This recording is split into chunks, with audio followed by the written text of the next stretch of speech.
Hey everyone, welcome to the 405th episode of Just Shoot It, a podcast about filmmaking, screenwriting, and directing. This episode is brought to you by patrons Charles Coleman and Bill Mann. I'm Oren Kaplan. And I'm Matt Enlow. Today we've got Jordan Brady on the show to talk about the end of 2023. If you're listening to this the day it came out, it's already over. Yeah, we're really sorry to tell you, but 2023 is done. We're done. Goodbye. Great news.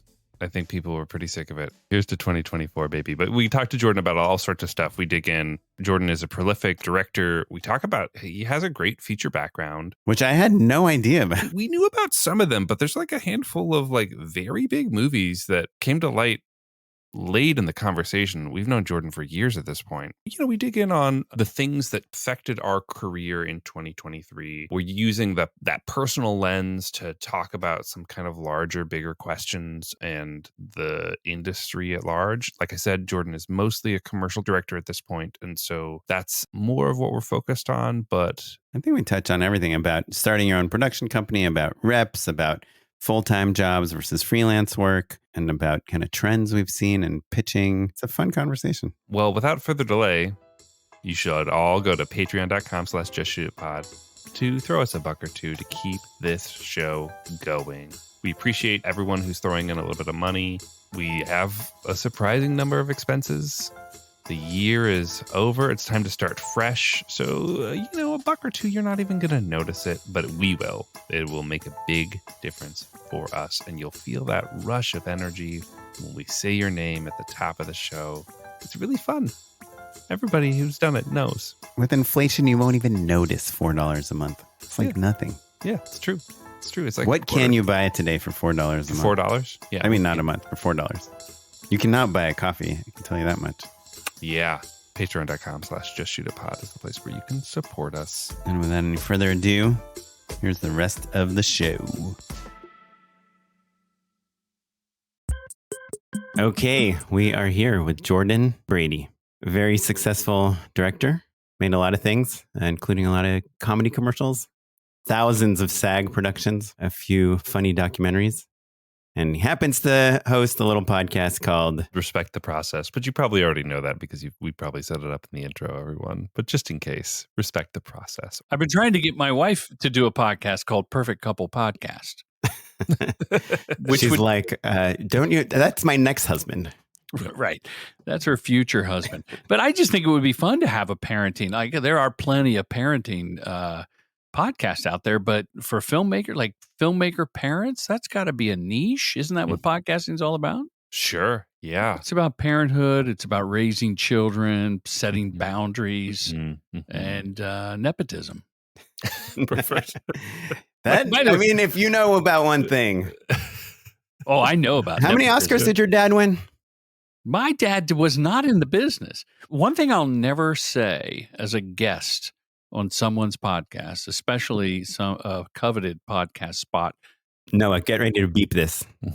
Is when I love it when the guest says, okay, and we can get into that later. I'm sure we'll get into that later. Like the guest is trying to drive the conversation with something that comes out of left field. You're listening in the car or on, me on the bike or something. I'm like, I don't think they're going to go into that later. Yeah. Yeah. You know who's who's great at that is Pete Holmes, like makes notes and will circle back later. And so those episodes are so long. You remind me of how funny it is when you have a fellow podcaster on the show and how it is a totally different experience because, part of what we've learned over the years is how to coax information out of people who speak visually, just getting to the root of like, why should someone watch your movie and why are you an interesting filmmaker to talk to is, the thing that we've been working on for 8 years.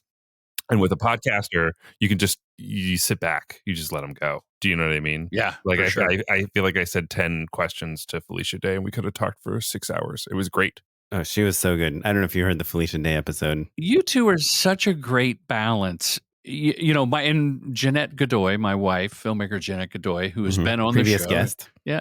We'll listen in the car and we'll just start cracking up because you balance each other. And Oren, you'll go off on some, worrywart tangent. Sure. Oren's like, I have 6 jobs booked and I'm so stressed and upset about it.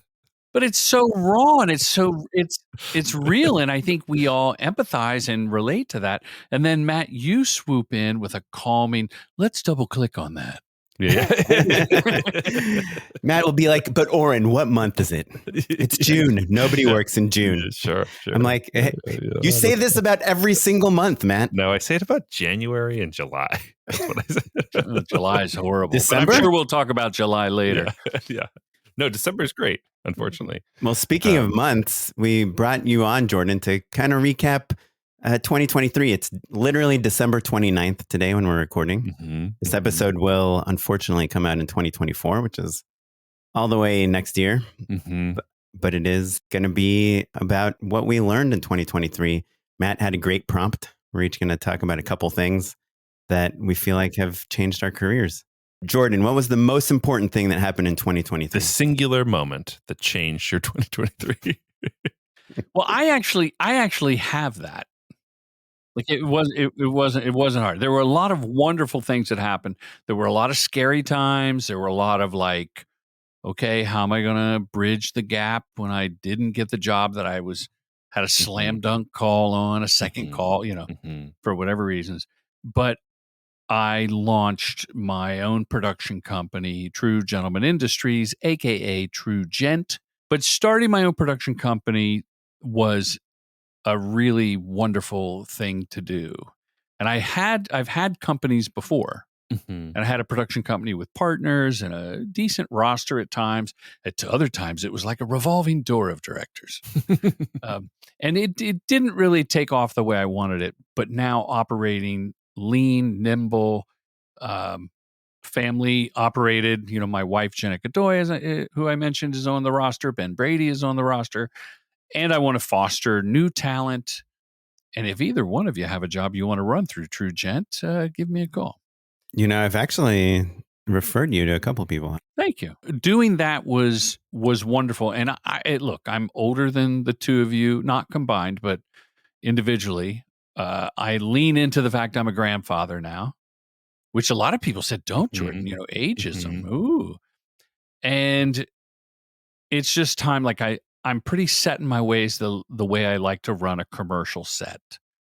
And True Gent we don't produce documentaries. We don't do pitch Netflix shows. Don't you throw the biggest party at Cannes? We get a yacht and one of those speedboats that pulls the parachute. To your point of like, oh, we don't do this, we don't do that. You're kind of alluding to, I think there are a lot of other companies out there that do those things, right? And we all kind of know that there's one part of their business that really keeps the lights on, and maybe the documentary or the passion projects are like, subsidized by that, right? Like when times are slow, they get to go shoot a documentary, and as soon as a commercial comes up, they all have to go back to the thing that actually makes them profitable. But it sort of does imply that they don't want to only be doing the thing that they're getting paid to do, right? Like that they're maybe partially not entirely passionate about commercials, for instance, right? Well, there are exceptions. Like there's some very successful. I think a lot of the larger commercial. I'm talking specifically commercial companies, and I think that's what you are. Like, if you look at Pretty Bird, they had wonderful award-winning documentaries, and I know Ms. Emhoff is passionate about that side of her business, and the directors are top of the rock doing Apple spots and Nike, and Paul Hunter was a founder. And so I think that's the exception where they love doing everything, and they've grown over 25 years to be able to do that. But I'm really trying to separate True Gent from the pack that is, we're a collection of artisans and storytellers finding the humanity, and we'll do concept and post and storyboarding and strategy. We do everything. Experiential. I will recommend someone to do that stuff. And I'm just focused on this. And I also think it's a smarter way to launch a company. One of the things I've been talking about with different directors, I always say, put yourself in a box. And we talked about that the first time I was on. When you're going to the marketplace, be a comedy director. Don't be a jack of all or Jill of all trades.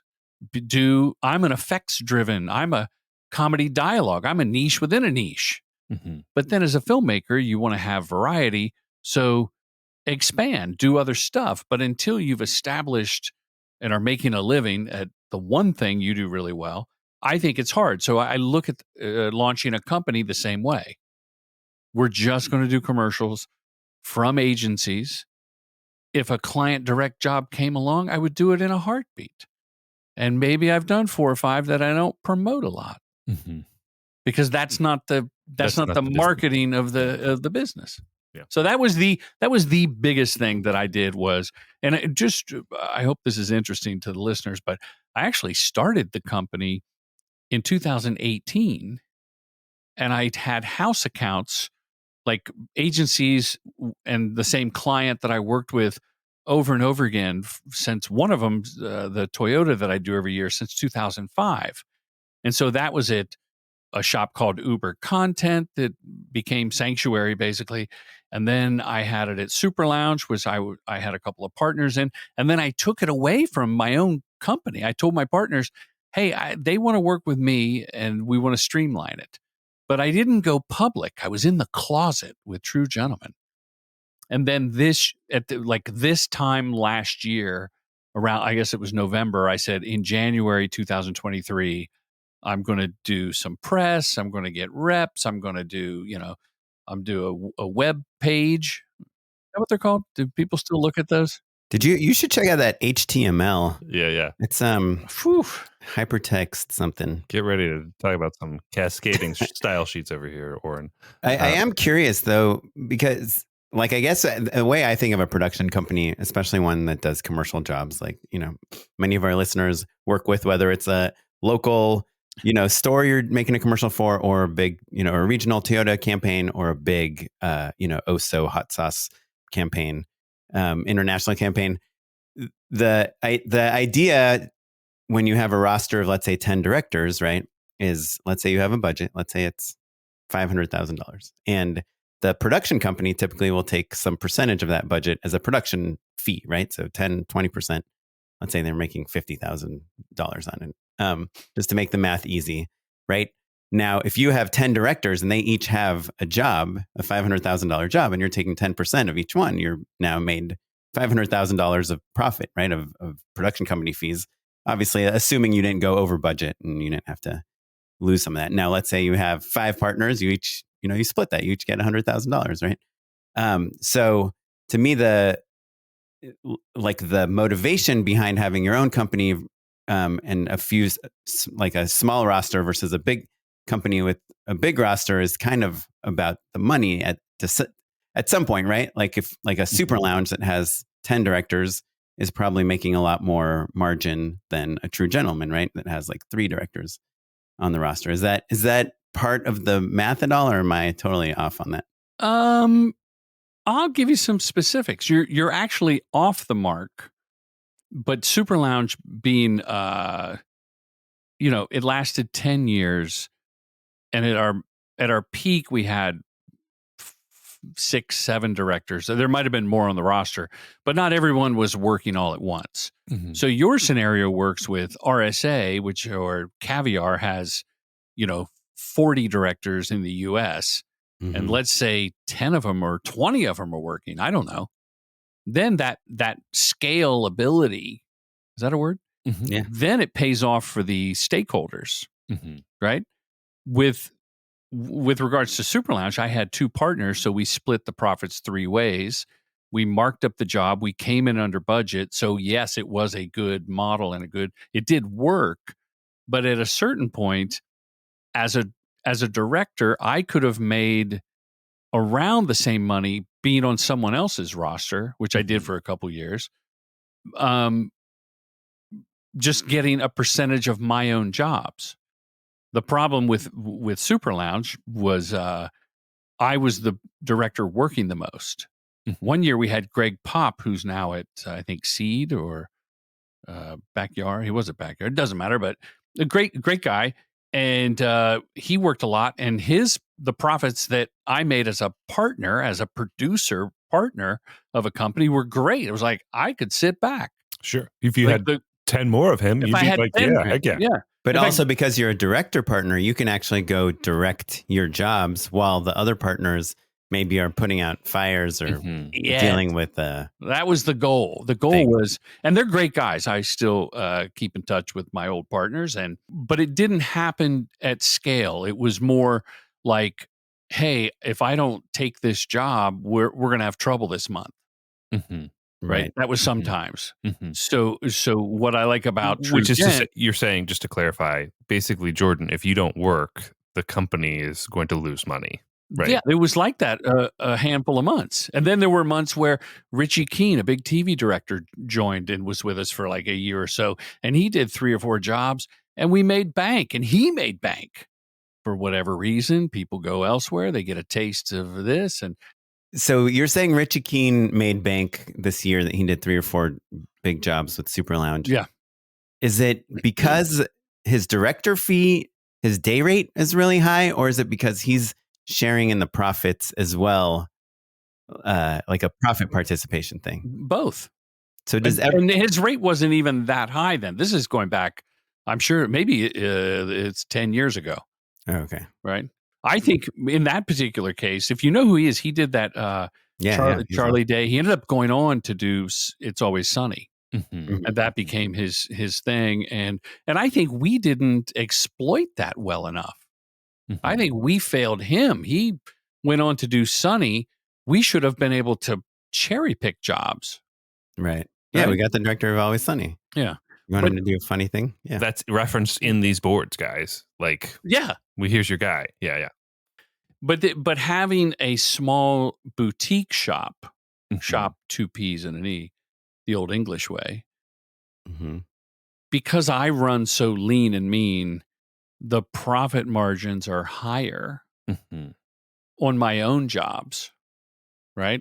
Right. So and even you get the entire like margin, the production company fee goes to you, to True Gent. I have people I share the profits and the spoils with, but yes. And when you say you're running it so lean and mean, you mean like overhead, support staff, all of that stuff, basically. Exactly. Yeah. It's 100% freelance model. Interesting. Do you ever miss the support staff? Like, I mean, I don't know what goes on at Super Lounge, but I know at like art class, for instance, on treatments, I'll have, they'll get an image puller for me or a treatment or a layout person to help me out, or they'll give me notes. If I'm on a job and I have a treatment due that same week, they'll almost never turn down an opportunity to pitch. And when I say I can't, I'm so over my head, they're like, we'll help you. Just write. Let's talk to this. Just write it. We'll get the images. We'll do this. We'll give the notes. And then I end up spending 40 hours on it. But at least I feel like I'm not alone, which sometimes pitching can be really lonely, I feel that my support team, I'm holding up a iPhone 15 Pro for the listeners. My support team is a text away. And they're not on staff, so maybe I pay a little more of a premium. Same with I like writing my own treatments. I don't know how people don't write their own treatments. I don't like the layouts, but I will say that Canva was another big one that almost made my best of list because I switched to my layouts with Canva. There's AI image generation built in. And I just simplified my treatments. I try to never go over 14 pages. Oh, wow. The 14 of it all, though, you basically, the word on the street is that people are annoyed by a 30-page treatment, is what you're getting at. Yes. And they're busy. Early in the year, the agency producer said, we're going to pull apart your treatment and just show bullet points to the client. Oh. Which I'd never heard before. So they go, keep it short just and bullet kick point. In the gut. Yeah. Yeah. And the agencies now have their support team is like art class, to the nth power. Right. And I love art class. So like you guys, they're on fire, right? You guys are on fire. And the burning house is what they call it. The growth curve is just been amazing to watch. So when the agency has a department that puts out this deck with these great images, and I remember the first time the bit was, you wouldn't send a lumberjack to cut down a tree, a redwood, with a turkey knife. And it was in the board was the electric turkey knife cutting the thing with the lumberjack. And I just said to the guys on the phone, hey, I'm going to Google and get the same turkey knife, and then I'm going to Photoshop. Like, you've already done it. I'm just going to give you your image back. Like, what am I supposed to do? Like, are you hiring a director for her Photoshop skills and Google ability? And I think AI is entering the fold with, well, we can all now conjure up some image. How important is that? Maybe it'll come back to the filmmaking. Yeah. Sure. Boy, so that's kind of the 14-page thing, is like, if I can't tell the story in 14 pages, hire someone else. Yeah. And it's not a hard and fast rule. It's just, that's kind of my, like, okay, can I get it done? Yeah. I will say, talking about trends of 2023, something I've very much noticed is exactly what you're saying. Tim Nakashi, who's one of our first guests on the podcast, one time told us how he writes treatments for music videos and commercials. And he said he'll just go onto YouTube, he'll watch videos for like 8 hours or whatever without thinking about anything. And then he'll assume that his brain is full of stuff. Then he'll just start writing. And then he'll just pull images and just put things. And he'd noticed that the longer the treatment is, the higher chance he has of getting a job. Yeah. And he told us he did this Heineken spot in South Korea. And I remember after he showed us the spot and was like, it was probably, or the treatment, it was probably 36 pages. Oh, at least. It was so long. It was massive. And Matt, I've been talking about this forever. Like, I'm like, well, more treatments, more higher chances. So my treatments are like between 30 and 40 pages pretty consistently. And I've noticed that people would be like, wow, you are really invested in this. You've thought of every single thing, every single detail. You're so on top of this. We all kind of started doing the animated GIFs, and then InDesign and Canva and like little animations and little videos and tests. And the thing that you used to be like, oh, Jordan Brady does these video things where he'll just pitch it to us on video, or Oren Kaplan does these tests, or Matt, does these like cool AI generated images. Everyone is doing all those things. And now you're just like you said, our own people are showing us this stuff all the time. Do we really want to sit through 40 pages? Literally on my last job that I pitched on, the agency producer sent, I sent them my 36-page treatment or whatever. She sent a message to my EP saying, hey, tell Oren he doesn't have to read every single page just when he presents the treatment back. Right. Like, he can kind of fly through it because we only have 30 minutes. Right. Well, that's kind of the 14-page thing. Yeah. And I was like, and another EP for a different company I did a pitch with this year told me every page of writing should have one sentence that is a pull quote. It's like bold. And if you just read that one sentence as you went through these 30 pages, you'd have 95% of what you need. Yeah. The not to get too far into the weeds, but the push and pull I've always had is that I don't believe people really read. But, like, people are looking at them on their phones. Like, if you have too much like small copy on a page, it's just not getting read. And or 40 megabyte GIFs, by the way. Yeah. Treatment designers, stop putting those on there. And I'm a stronger writer than I am, layout graphic designer, right? Same. And so back in the day when I first started, I'd write and write and write, and it would be great, and it would essentially be something I could riff off of, and I felt great about forwarding that along to anyone. I knew that they were going to get it through the power of my writing. And as things have evolved into the layout and the Photoshop and the AI and the GIFs and stuff, it's been such a bummer. And I pulled back this year as well. And I don't think I didn't book a ton. And so, the moral of the story is 28 pages. I was like, yikes. Well, because,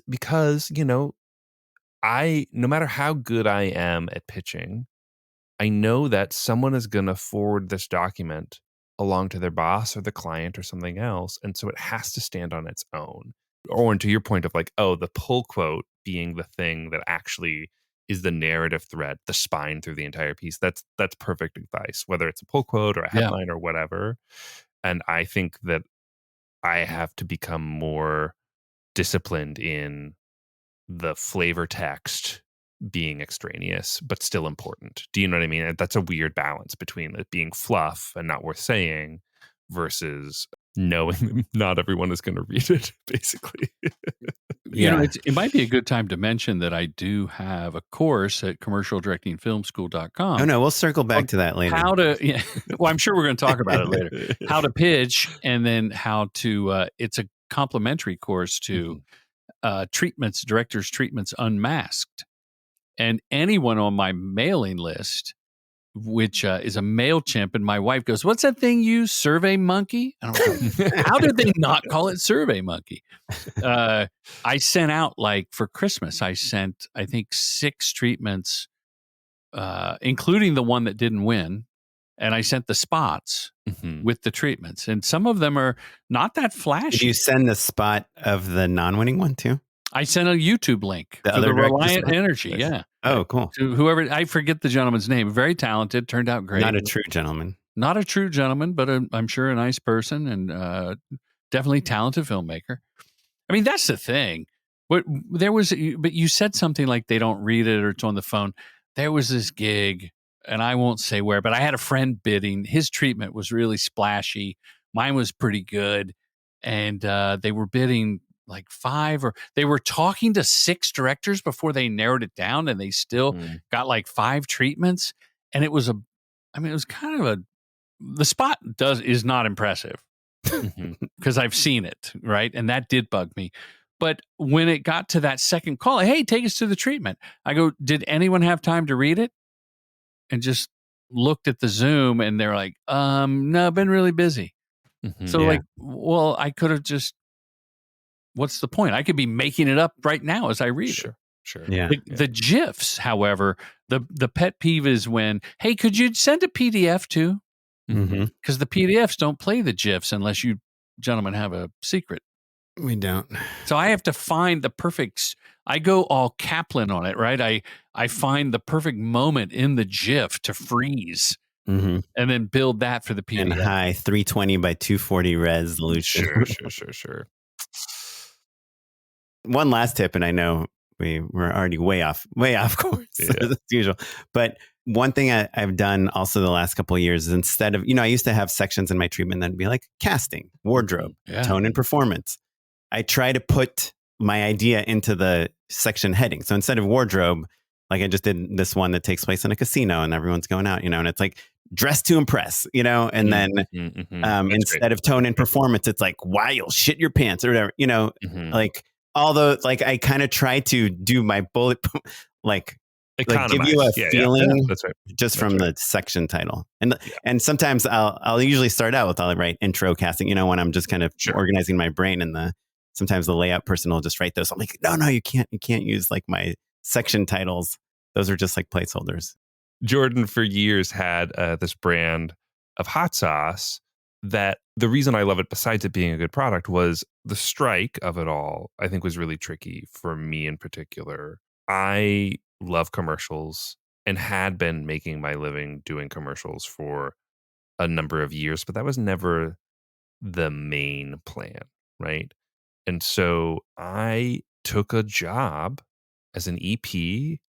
I'm show running for we've talked about this before, listeners probably know, but I'm running like a podcast, a pair of podcasts, basically, like video and audio, but like I took a job.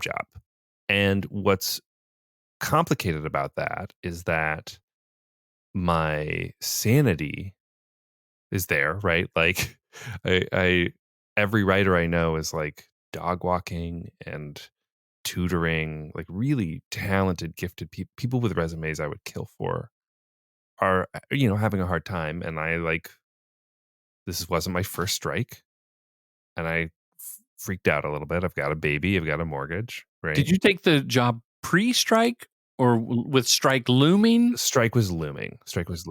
I just I knew blood was in the water. Yeah. I just was like, okay, this is coming. This is going to change my business in a really significant way. But also, Matt had a baby and got a new house at the same time. And I think all of us before that, and turned 40 basically all at the same time. Oh, the trifecta of stress. There's a year. My baby turned 1 the same week I turned. Well, the age is stressful, but And I guess it does play into this, but before you have a mortgage and a baby the spending you have to do on your kids, you can't say like, oh, it's not been a great month, so we're not going to get you diapers this month, Yeah. Before you have that, you can kind of scale down. Hey, let's chill out. Let's eat some Chipotle this month. Let's cook more at home. Let's not go on vacations. But once you have those other things, you're plugged into the system where the money just flows regardless of how much money you're making or not. Sure, the nut is the nut. Sure. Oh, yeah. And I had been very successful at keeping my nuts small for years as a tactic, as a way to have a directing career, right? And so good years, bad years, to Oren's point, it was like, oh boy, maybe we shouldn't go to Palm Springs, during an off week, was the decision-making factor, not like, oh, am I stressed about the mortgage or not? Right. That's a knowledge nugget right there, Matt, for the young director listening. Keep the nut small. Yeah. Keep the nut small. Because, don't do the Jordan Brady, earn it and burn it. and then go, oh, you have to pay tax? Sure. Oh, man. Oh, no. Besides being freaked out, just generally speaking, I find that when I was freaked out when I was stressed about everything, it was really hard to be creative, right? And my priority had been making this feature, writing more, being with my kid, like mellowing out and not grinding quite so hard. That all worked out great. I didn't lose my house. We have diapers. We're out to cast on the movie. But the flip side is that I had intended to pick up a handful of jobs here or there this year, and that kind of didn't happen. I was up for a handful of things. I was close on a lot. Frankly, I was surprised a couple times that I didn't get them. Look, we all know that maybe there were some directors who were out of work, who were competing against us, that normally we'd be directing television shows or things like that. I was a little more comfortable than I have been and should have been, and wasn't hustling as hard as I could have because you had the gig. Because I had the gig. The movie's got some real progress right now, which was all the plan. But I think looking at my reel now, I'm ready to spice it up again. Do you know what I mean? Like, I'm ready to be back on set in a real way. And like the momentum that I had, especially prior to the pandemic, has slowed. And so I'm looking at 2024 as a real situation where I have to galvanize my career again in a way that I hadn't had to in a while, Yeah. And it takes work to generate work. Sure. Yeah. Well, you have to shoot something new every year. I remember going to this thing at the Directors Guild with no intention of doing episodic television. Mm-hmm. But I thought, like, I got to learn about it, and I'm happy with commercials. And I was in a room with some familiar faces, and Paris Barkley was the president then. He works all the time in episodic television and produces it as well. And he said, if your Sundance hit from last year didn't get you another movie this year, make another movie. Mm-hmm. And the shelf life of success has shrunk. Like it used to be, oh, you did the Super Bowl spot with the talking cat, and that was like in 2003 or whatever. Like, oh man, I remember that one. And you could ride that for 10 years. And now it's, oh, the Super Bowl, that was a few months ago. What have you done? What have you done lately? I exaggerate for comedic effect, but yeah, you have to shoot something. Yeah. Or, well, what do you think? Because I've shot a good amount of things this year, but I haven't really like blasted them out into the world. There are a couple things that like I liked the client cut and I thought were decent. And I was like, hey, check out this thing I made and here's some fun details about it. But a lot of my things, I didn't love the agency cut or the client cut. A couple in the chamber is what you're saying. Yeah. So I have some things maybe I shot in like March or April that I haven't done my director's cut yet, but I'm like, oh, if I have a slow moment, I'll get those. And I'm hoping that my work for this year will kind of like, I can start sending it out and whenever I have a free moment, and I don't have to tell people how long ago I shot it. It doesn't matter as long as it's current and it's new to us. With the Toyota campaign, we do 7, 8, sometimes 9 spots every November. They get finished in December, they roll out end of January, February for the next 8 or 9 months. Okay, so you took a job. Yeah.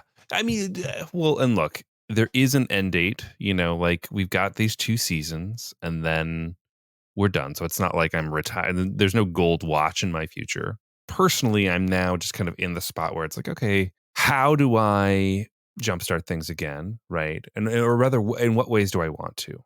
Now I've got a little bit of perspective. My life has changed. Is there a world where I just like showrun or be an executive or something like that instead? And don't wake up at 4 a.m. ever again, unless it's for a kid. The question of like, oh, do I want to keep doing this? Has popped up a little bit, and I think the answer is yes, for sure. But on what sort of projects and why is a little bit of the question mark for me, What a good problem to have. Not even problem. What a Sure. challenge. Sure. It's not an existential crisis. It's just reflective and, 40, whew, what a biggie. Sure. You got some thinking to do. And as long as you're a responsible parent, in my opinion, you can do whatever you want and you can change your mind and go back to something whenever you want. Yeah. At our Halloween episode, Jim Cummings, filmmaker, talked about how he didn't make any money directing his movies. And his movies were in Sundance, he's like a big indie film guru. So like if you talk to, a film kid in their mid-20s, odds are good that they will bring Jim up as an idol of theirs, as a person that they want to they aspire to have his career. And he was like, oh yeah, I make all my money acting. And I was like, shoot. Yeah. So what do you do in between? Where's that income come from? And, my life has always been, I've had relatively diverse income streams for a long time. And then over the years, it just eventually just became directing or commercial directing, because this thing went away or that thing dried up or this executive gets fired. And before you know it, it's just kind of like focused on one thing. And I love commercials, but I don't think I want it to be my only thing. Blurb them. Yeah, I mean, doesn't tickle that itch. Yeah, if I was in house at and I was before, if I was in house just directing and it was a good environment, if I was at some sort of agency or something and just kind of every month had a different spot or every other month or something like that, I think I could be happy. But I'd still be, that would just be the day job, and I would be making an indie movie every 18 or 24 months. Either way, you know what I mean? So I guess it's like, well, what if the indie movie isn't going to pay? And it's not, of course. I didn't need Jim to tell me that, but it was just a nice crystal moment for me of being on this panel with these filmmakers and being like, oh, that's right. The industry's in trouble right now. Well, the Rick Rubin book really was inspiring, I think, for a lot of creative people. Mm-hmm. And while he certainly enjoyed financial success, he seems to be ultra sincere when he says that he makes his stuff for himself, and that each project's like a time capsule. I mean, that's how I look at, I made 3 documentaries. Tiny pushback. Rick Rubin was making records in the 90s when people were buying CDs. That's where he made the money. Right. That's what I'm saying. Yeah, so he can afford to do the art piece, yeah, right? Sure, yeah. If I was making Miramax movies, it would be a different deal. Right. Well, listen, we all have the means to go out and make a short or pull a feature together and do it at whatever level we decide is right for the moment. I mean, I tell new directors, emerging directors, wow, if you could get an in-house directing job at an agency's in-house production entity, that would be killer, because it'd be like a free gym membership where you had to go every day. And you would get variety in your work. You would find your voice and you'd have a paycheck. And what a great, I don't even think it's necessarily just for new directors, but that's who it's perfect for. Sure. Yeah. 100%. No, full-time directing gig. Being a staff director anywhere on anything is amazing, even if it's industrials with a tiny bit of freedom to have some fun in between some interviews. I've talked to filmmakers who work at, let's say, a chemical, a spray cleaner. And they're like, well, but I do the same spot every quarter. It's just a different house and a different car, a different bottle, but it's the same formula. And I'm like, well, then save your money and tell the crew on Saturday you're going to shoot a couple of pages of your screenplay. Mm-hmm. Do you really want to give up the 401k, the dental plan, and then compete against Matt and Oren? So obviously, I've talked about this on the podcast, but the biggest thing that happened to me this year is I switched production companies, which, for commercial directing is like switching reps, agents, whatever. However, the people as a director, a freelance director, you need to know people that are trying to get you jobs. And the most typical traditional way to do it is you are on a roster of a production company, and that company gets you opportunities. And my company that I signed with last year, they'd gotten me, we'd kind of pitched a little bit, kind of flirting, but didn't make anything official until we got our first job, which is a commercial for ServPro. After that, I signed with them in May. And from that May of 2022 to May of 2023, I only got to write one treatment. It was for a fun 94 spot. pages. Mm-hmm. It was actually kind of short. I made it myself. No, I pulled my own images, and my own layout was this Rebel Wilson well, it's PSA a great spot. thing. Great spot. Thanks. But that was the only one treatment I made, and I got the job. And even off of that, I wasn't able to get any more opportunities. So in a year, to be clear though, you were working with your own connections and kind of on a freelance basis. You were still booking other things, right? It was just that through this rostered relationship, you only booked one job. Yeah. So in 2022, I made a list. I was in contention. I had 23 opportunities for directing gigs. I got 9 of them, which resulted in 14 shoot days. After I was official on the roster, on the website, did the whole thing, meet the reps, do the thing. Here's the article comes out in all the publications. This company got Oren Kaplan on the roster. After that, one treatment I got to write one treatment in an entire year. It turned out well. I got it and it was a fun spot and probably helped level me up a bit. But one opportunity in a year from the company you're supposed to be exclusive with, it was not enough for me to support my nut, as you guys say. So I switched in May to this new company, Art Class. Since May, I've written 12 treatments. Wow. I got 1, 2, 3, 4, 5, 6 jobs from them.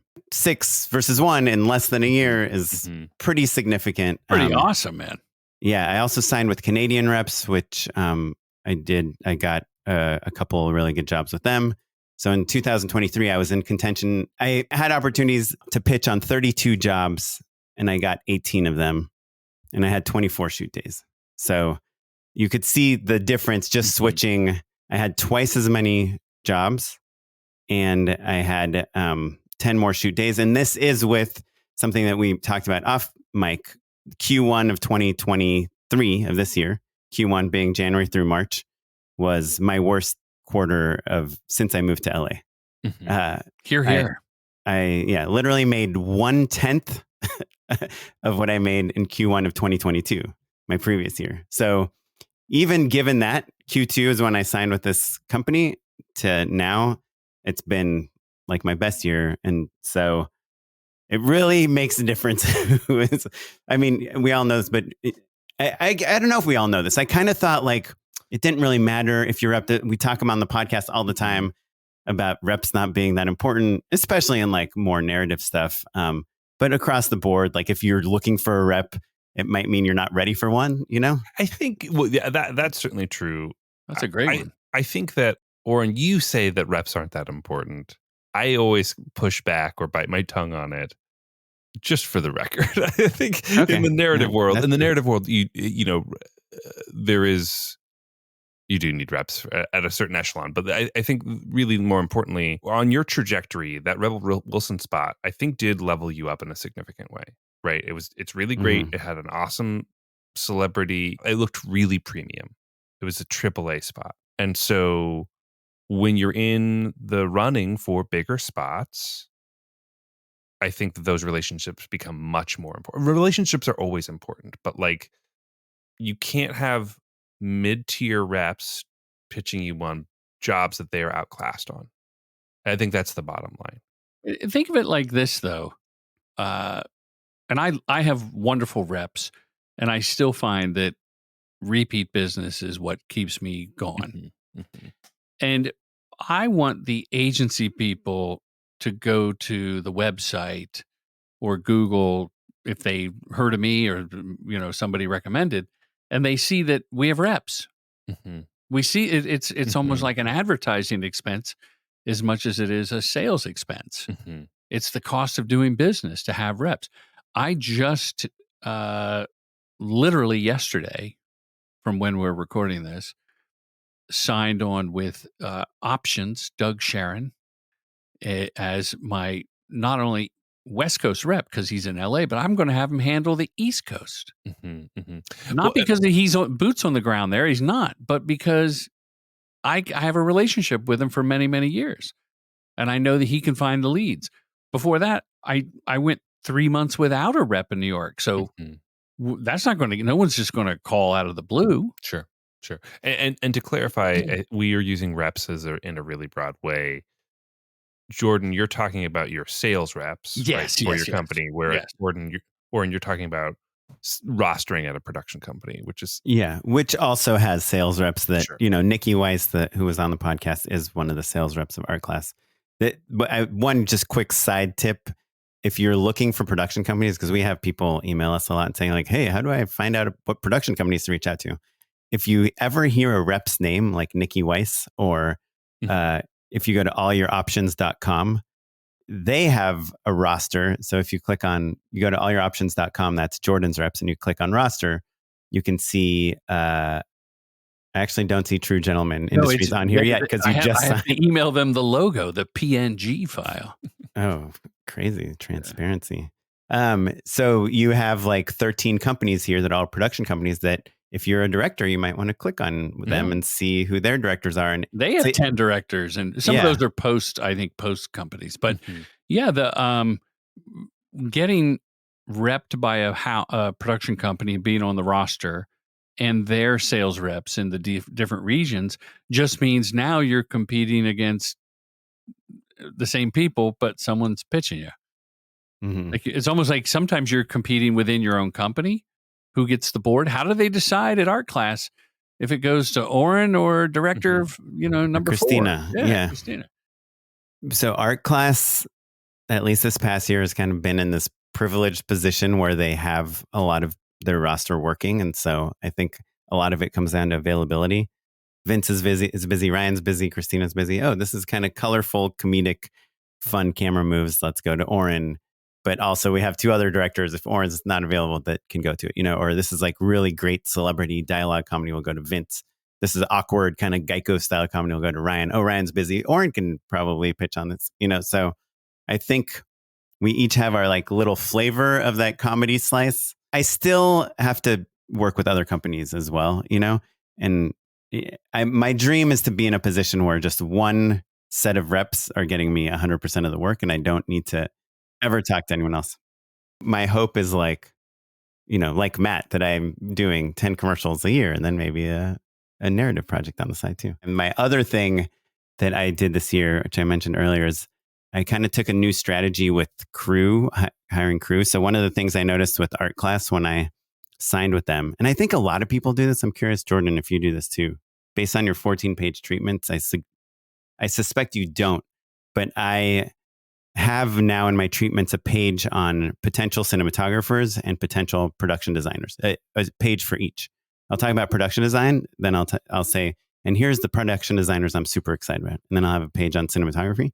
And I'll be like, here's a couple DPs that I'm super stoked on that I think would kill this.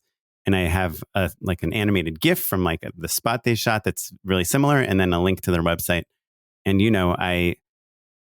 I went from working with the same DP on every single job and trying to get the same production designer on every single job to really trying to work with a new DP on almost every job, or, kind of coming back to DPs I worked with before, but really cycling through people.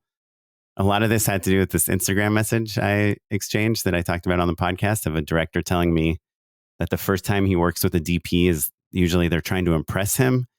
And the 10th time he's working with that same DP, they're usually more interested in like chit-chatting with the crew. They're on the phone for their next job. Yeah. And so I really, whether it's true or not, and I know there's a lot of romances director DP romance, that they've worked together on 100 things in a row. So that's my new thing this year, is just really kind of always having multiple people in mind. There is a generational thing, I believe, that like a lot of my repeat business is, some is within the last few years for sure. They had to be new at some point, but I think the newer generation, the last 5 years, there isn't that culture at the agency to lock into the director and use her or him the whole time. Mm-hmm. And there is a mindset of let's mix it up. Yeah. And some of my repeat business is people I've known for many, many years, or I worked with someone and the new person was there was like ADT Solar. Evan is a creative director, and his first shoot was with me for a Saatchi Toyota job like 5 years ago, and he remembered. Mm-hmm. And I was nice to him because I asked him, I go, what made you remember? He goes, you were nice to me and you asked me my ideas. But it took 5 years, Evan, if you're listening. No, but I was really excited. Evan, I'll listen to your ideas the first time, just so you know. Yeah, and it was his project. He was the force on this on this thing. As far as the DP, I think I love a shorthand. I work with a handful of people. I've been working with my son a lot this year. That was on my list. That he's DP'd for me a bunch. I should also give a shout out Ben Brady. My son, this is a big one for me. He was selected for the Shoot New Directors Showcase. Ooh, that's great. That's amazing. Awesome. And I have twice not been selected for it. So. I was so proud. He was shooting the day they screened in New York. I went to New York to see the showcase, and I'm always looking for looking at new directors. And I give my masterclass to the finalists and the winners, which I have for 3 years now. So I had a vested interest in the showcase. And then when he won, I was just over the moon. Like if I were a cobbler, I would want my son to be one of the best cobblers in the village. Right? Sure. Mm-hmm. Yeah, that is That's awesome. Congratulations. Thank you. Yeah, so shout out to him. But I don't always work with him. And there's times I'm like, can you handle what I'm going to go through with the client on this one? Are you ready for that one? I think I need the car specialist who's done this job 5 million times. Mm-hmm. And if it's if I go to I used to fly DPs quite a bit, but budgets have been where it's like, give me the best local person, and let's collaborate and Zoom and really prep the hell out of it. Yeah. Especially art department. I feel like you got to go local unless you have a giant budget. There's 2 DPs I worked with a ton, Jess Dunlap and Yuki Noguchi, both amazing DPs. Yuki was on our podcast the last 2 episodes. I love the idea of working a ton with them and then taking a break, and we each kind of go and learn from other directors and other DPs. And then we come back again and you share tricks. Yeah. And we kind of go away and come back and go and find what each other's strengths are and find new people. And so I think there is something so nice about latching onto growing your network laterally and horizontally and vertically all at the same time, I made this indie film umpteen years ago, over 20 years ago, right? Wrote it, directed it with some friends, raised the money. And the DP, Jonathan Brown, has gone on to shoot, I think he did Night at the Museum, and he's an episodic director now. And he was my brother-in-law at the time. So he and I go on the road and shoot this country western Spinal Tap called Dill Scallion. It's a mock documentary. We shoot it for 35 plus days, not in a row. I'd cobble footage together, the 90s, late 90s model. Sure. Shoot footage, cobble together, show investors, get more money, shoot again. Amazing model, by the way. And an amazing cast. It was wonderful. So I'm in the edit room cutting the film on an Avid Media Composer Lite that I rented from a wedding video guy. Reading the manual, trying to edit in this late 90s non-linear new technology. Very romantic picture you're painting for us. Everyone just You're editing on a computer. Is all I need to. Yes. Yeah. But that was new at the time. But it was brand new. Yeah. Brand new at the time. Yeah. And Chris Moore, who you know from Project Yeah, sure. and two other guys come and they watch the movie on the Avid. Like I hook up a TV to it. And we're like halfway through. They said, you're hired. And they hired me to do this movie called The Third Wheel, which Ben Affleck and Matt Damon ended up producing. Ben Affleck's in it. And did you direct it? I directed the motion picture. And it was you directed a Ben Affleck movie? I directed, and Matt Damon was on set for 3 hours and did a cameo. What? And I gave him a line reading. How do we not know this? Because it was just 20 years ago. No, but we've heard about Dill Scallion. Well, because I love that movie. I wrote it. So the Third Wheel. Sure.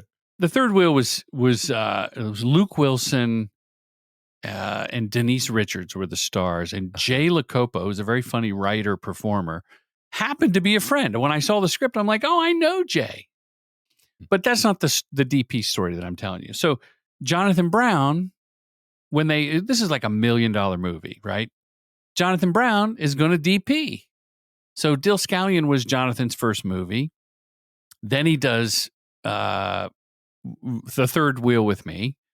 Harvey Weinstein comes to the set the last day of shooting, and he buys the movie. Comes to the edit room, buys the movie. A year later, I'm in the penthouse suite of the Peninsula Hotel. He's like, I'm buying The Third Wheel. We're going to shoot more scenes. It's been a year, right? And I said, well, I want to direct this Waking Up in Reno. He goes, okay, you're going to direct that. And so I get the movie Waking Up in Reno with Billy Bob Thornton, Charlize Theron, who was on her way up. This is like post Reindeer Games, pre-Monster. Okay. So she's like, oh, I think we saw her booty inside Her House Rules. That's Charlize, right? Super cool, by the way. Patrick Swayze, and who was just a wonderful man, and Natasha Richardson, who was just my crush. And I want Jonathan Brown to shoot the movie. And I think he had shot Big Fat Liar with Sean Levy's first movie. And Sean Levy's like, hey, I might hire Jonathan. Yes, you should. They did a bunch of movies. So every time I would bring up Jonathan Brown, Miramax would say no. And I'm like, but this is my first real film. It's, I don't know, like $7-8 million. Don't you want me to have my guy? Don't you want me to be efficient? The shorthand, we went on the road together. You bought the other movie. And I met a bunch of different DPs, and I'm like, I want Jonathan Brown. So then I meet two rock star super legends, Haskell Wexler and William Fraker. And let your listeners Google them, right? Billy Fraker was my film school DP teacher. At LA Film School? At USC, baby. Oh, USC? Yeah. Rosemary's Baby. A ton of shit. Bullet, you name it. Yeah. So I gravitated towards Haskell Wexler, who happened to be friends with John Brown's father, Garrett Brown, who invented the Steadicam. There's a lot of history here. And I was at the wedding, so I remember talking to him, and I was a fan. And Fraker, of course, wonderful. When I said to the studio, okay, how about, how am I going to turn down Haskell Wexler? Can I please have him? And they said, oh, no, he's unavailable. And I got a letter saying that's not true. And then I ran into Mallrats, Clerks, Kevin Smith at a party. And I'm not a big Hollywood guy, but I was at this party there. And he goes, hey, I heard you're having trouble with getting your DP. Like almost they were making fun of how I was really falling on the sword. And I ended up having Jonathan Brown do the second unit as a director. Okay. And I went with him, and that was, I could delegate a lot of stuff to him. And he's a great guy, great DP, great producer, director. But Kevin Smith goes, you're never going to get who you want. That's the game. I've made all these movies with Harvey, and I've even tried to get the DP that he introduced me to on the movie before, and he won't let me have him again. I guess it was some weird. I mean, we all know that at the end of the story with Harvey Weinstein, he's in jail listening to this podcast. But it was a power thing where they didn't want you to be in cahoots, so that he could call the DP and get the coverage and get the this and get the that. Make sure. Yeah. Oh, interesting. And so I saddled up with Fraker, who was and he would call me the gorilla for my guerrilla filmmaking. He would always respectfully pull me aside. He goes, "I need to talk to you." Yeah. And he would pull me aside. He goes, "Why are you doing this?" And I go, "Oh, I saw it in Out of Sight. They did like 2 wide shots cut back." Yeah. And he goes, "Okay." And then when I said, "This should be Steadicam," he goes, "Why do you want a Steadicam? Can't you just tell me where you're going to cut? We'll lay down the dolly track." And he was right. And we had Steadicam like one day, and he brought in his guy. And I mean, it was at one point he goes, "I don't know if I can take this. Like, you're just running crazy." And I was less disciplined than I am now. But like, I remember like the second week, Fraker, and God rest his soul, he's since passed, right? He pulls me aside. He goes, "They should have let you had your brother-in-law." That's the way it used to be. The director and the DP were thick as thieves, and that's how you should have made this movie. That's really funny. Going through that and tolerating Billy Bob means that there is no agency request that can ruffle my feathers. Sure. You're and there's the battle. And then working with Fraker, who, brought major game and taught me so much, and the discipline his crew had was a wonderful experience. But he was a gruff man. He was tough. Yeah. And he was like I said, he respected the position.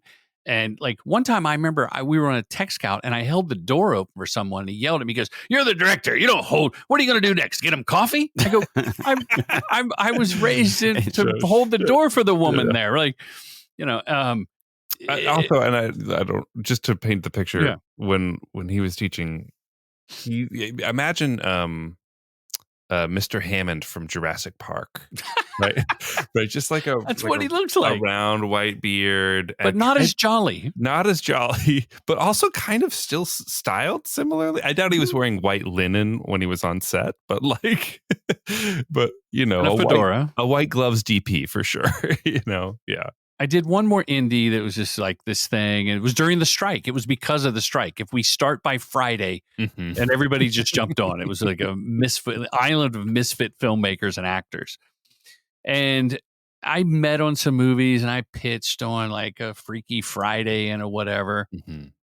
And I'd been doing commercials ever since Still Scallion. I did commercials. I remember Harvey being mad because I was doing Burger King in Vancouver while the editor did the assembly. I'm like, what am I going to watch him do the assembly of the movie? Like, we just wrapped. I'm going to bang out some commercials. Sure.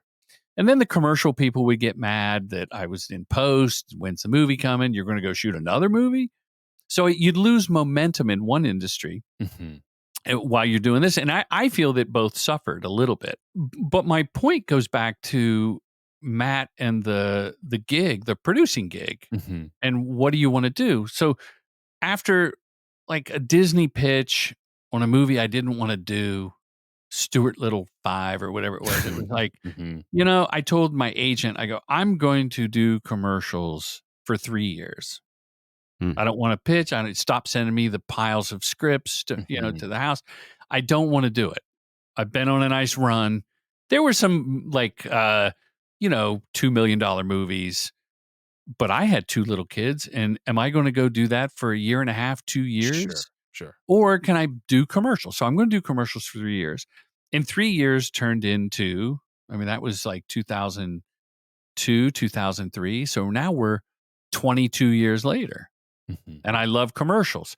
Do I want to make a feature? Yeah, I'll go make a documentary, micro, nano, tourniquet on spending budget that actually turns a profit after a year, or self-distributing it like $5-10 at a time on my phone.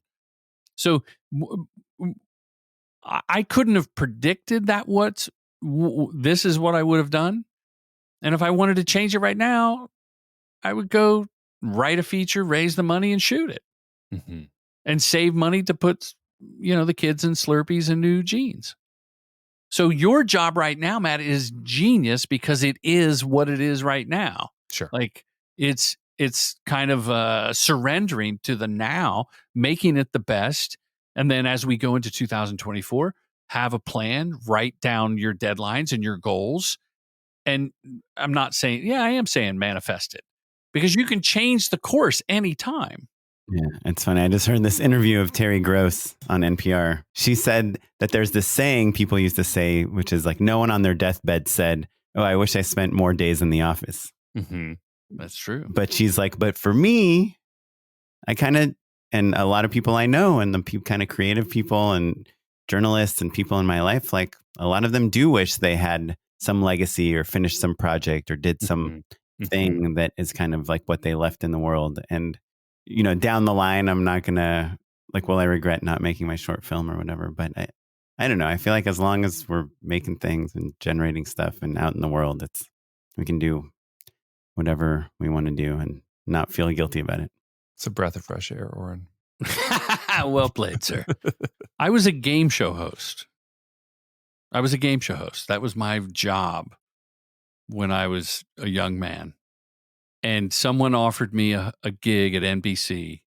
And I went back. I've told this story before. I went back like an hour after the meeting that they gave me the job hosting this show.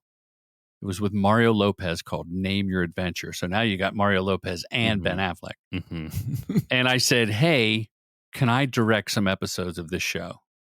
And they looked at me like I was high. They go, what do you mean? Like we want you to host. You just go do the thing. And I showed them like not even a 3/4. It was a VHS tape of some things I'd shot that were pretty crappy, but it was the kind of the tone of the show.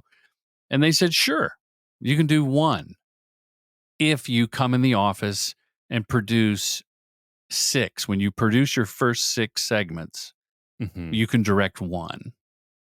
And I happily took it because it paid the bills. Sure. And afforded me the opportunity to do what I wanted to do when I really wanted to do was direct. So anybody listening, take a job in any creative field. I always look at the surfers that surf every morning and they'll work the bartending job or Home Depot, whatever. There's nothing wrong with those jobs, but they do it to support the surfing habit. And the economy of filmmaking is such that until you hit, you make that breakthrough feature or whatever, get that breakthrough Super Bowl spot or whatever it is, do whatever you can creatively and be happy about it and squirrel a little money away for the passion project. It's a very simple formula for 2024. Well, Jordan, on that note of wrapping things up nicely, do you have a minute to stay with us and endorse something? I love unpaid endorsements. Me too, baby. Unpaid endorsement. So my unpaid endorsement, everyone, it's very LA specific. Stop me if I've said this one already. Epicurious Gourmet. Do you guys know this place? Yeah. Good. Jordan knows. I've heard of it. I don't know what it is. So Epicurious Gourmet is in a warehouse in North Hollywood, not too far from me. Some might even call it Sun Valley, that sells direct-to-consumer, imported, high-end culinary goods. So you want your Dan sauce or your imported Parmesan or your frozen baguette from France, but you don't want to pay those super expensive price. You don't want to pay those Italy prices. Epicurious Gourmet is where you go to get all sorts of goodies, and it was great for stocking stuffers and for Christmas dinner. I'm all about it. You might be familiar with it because it blew up on Tinned Fish TikTok, which is a niche that for sardines. Sardines and also any sort of snacks. Yeah, young people love tinned fish. It's like a very trendy thing to be like, oh, I brought some, imported sardines or whatever. And they have an incredible selection, but also kind of really any of those really high end foodie brands, but at warehouse prices. So if you're like, oh, I got to make a great pasta sauce and I need those imported San Marzano crushed tomatoes, Epicurious Gourmet is worth the drive for sure. Well, Jordan, take it away. What you got, bud? My unpaid endorsement is still water, aluminum canned purified water, because I have been having this on all True Gent sets since 2018. I've been using no plastic. So you get a refillable bottle if you're important. But, the crew doesn't have time to go fill up at the water station. So you grab a can of aluminum can of still water. That's the brand. Maybe it's called Open Water is the brand. I should look this up. It says still water on the can because it's more ocean, less plastic. I mean, kind of like Liquid Death, right? I tried to buy a pallet of Liquid Death, but they wouldn't give me a wholesale price. And I love their ads and their whole marketing thing, but it's not worth the money's not worth it for the cool can on set. We got to buy in volume. So Liquid Death, if you're listening, reach out, make me a deal. But right now, Open Water, more ocean, less plastic. I don't know if still water is specifically, but I know that like aluminum cans are like shelf stable for 50 years, depending on how they're quote unquote bottled. But so that's like great for earthquake preparedness, like you throw some of that in the garage or whatever, and then you're not worried about like if it's a plastic bottle, you're supposed to cycle through them all the time. So go to Jordan's if the grid goes down. I bought a pallet of bottled water. It was during was it before the pandemic when Austin, Texas froze over. My daughter was going to school there, Hookham. And so I bought a pallet at Costco where it was like 15 cents a bottle. But I would just give people cases because I didn't want to have old water. Sure. You're just like, well, this stuff is going to go bad. Water is going to go bad in 6 months or whatever it is. If you have solar and the shit goes to the fan, you don't want to keep all your lights off that you're the house with power. Sure. All the zombies show up. Yeah. Oren, what do you have? Kathleen, what you got, bud? It's something that, is probably a lot of people are on this tip already, but the Hollywood Reporter, they do their annual, like, people they think will get nominated for Oscars roundtable. So they do a directors roundtable, actors, whatever. I just kind of happened upon the songwriter roundtable. And first of all, the roundtable is insane. It's Billie Eilish, Dua Lipa. So Billie Eilish for Barbie did a song for Barbie. Dua Lipa did a song for Barbie. Olivia Rodrigo did a song for Hunger Games. Cynthia Erivo acted, produced, and wrote a song for a movie she was in called Drift.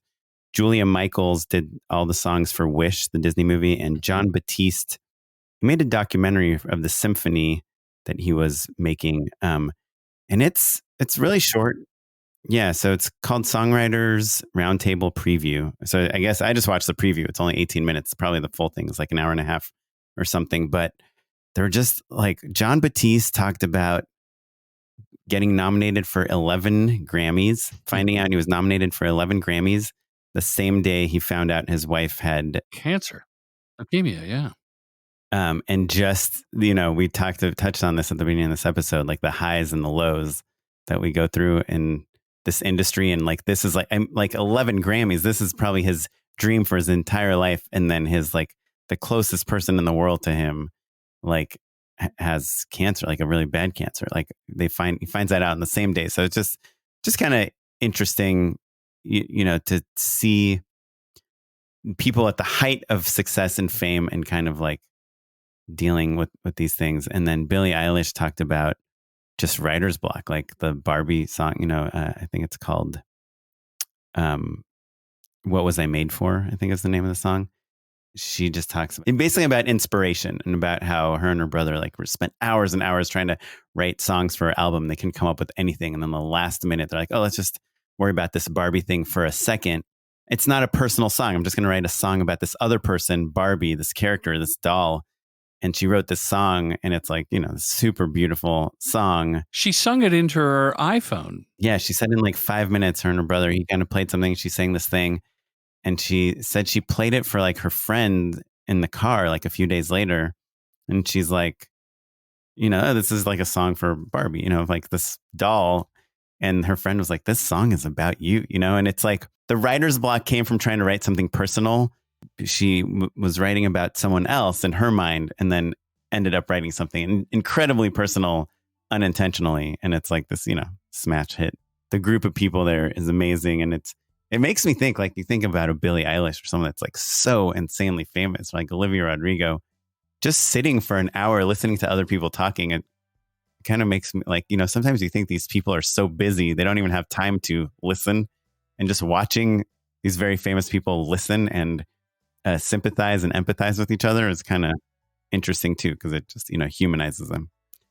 Well, anyway, Jordan, if people want to find out more about your parenting podcast or anything else that you're doing, how can they find you? Yeah. Respect the Parents is Respect the Fuckers. No. Yeah, it's everywhere. It's Spotify, iTunes, Apple Podcasts, everywhere. Commercial Directing Film School has your courses. And I think when you hear this, the special will be over. But I have a boot camp April 27th in LA, Commercial Directing Boot Camp. And our big retreat will be in its third year at Joshua Tree, September, I think it's 28th through October, or the last week of September. 4 days in the desert with professional working filmmakers, transformational, manifest your shit, write it down, learn my process. We all hang out together. It's like summer camp for filmmakers with a curriculum. That's awesome. And it's a blast. So that's where they can find me. And then TrueGent.tv, I'm available for hire. I'm probably the most accessible comedy director in my price range. I wonder if that's true. If you all want to ask Jordan a question, he is accessible, so you can write him directly, but you can also have us ask him the question if it's an embarrassing one. You can email us at justshootitpod@gmail.com. We're across all social media at justshootitpod. I'm on Instagram at okaplan. And I'm at Mr. Matt Enlow across all social media, especially Letterboxd. And I'm a proud Patreon supporter of this podcast. That's and right. I love this show. Shout out. Whether you have me on 2024 again, or Carolyn takes over every episode, I don't care. I'm a fan, and I appreciate all that you share and the wonderful guests that you have. Thanks, man. This episode was edited by Noah Bayshore. Thanks, Noah. And produced by Noah, with additional producing from Tyler Small. And you're listening to music provided by the Free Music Archive and the artist Jahzzar. Thanks, everyone. Thanks, Jordan. Goodbye. I'm going to bed.